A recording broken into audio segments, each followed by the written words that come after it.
And I think you guys probably have had this experience where you really believed something was a certain way, and maybe life events were starting to challenge that a little bit, but we pushed it away because we really wanted to hold on to our idea about things. People do this all the time in friendships and relationships. You know, they really want to believe that the relationship is a certain way until you can't, until the experiences, the feelings mount up so much where finally, when you're ready to actually see it, when you're ready to actually admit it out loud, have the truth be known, there's this painful, very painful letting go of what you thought was.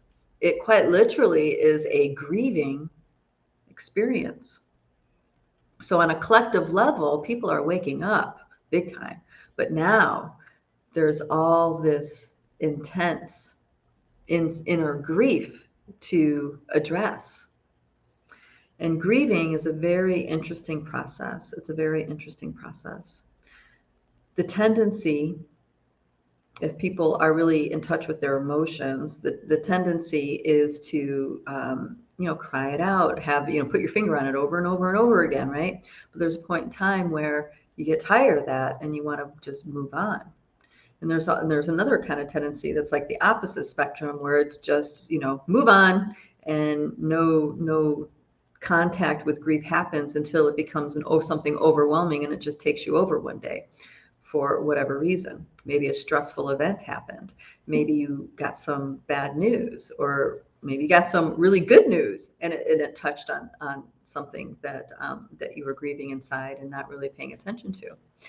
So this waking up to truth is difficult, but it's also a magnificent opportunity for people to come into a different relationship with their emotions and what's happening. And this is great news for us empaths out there, right? Because now we have people actually able to acknowledge their feelings, able to, yes, it's unpleasant feelings because it's in the form of grief, but it's still happening. And it's one of those things where, because the whole collective is in it, once the cork gets popped, it's just a current that just pours out, pours out, pours out.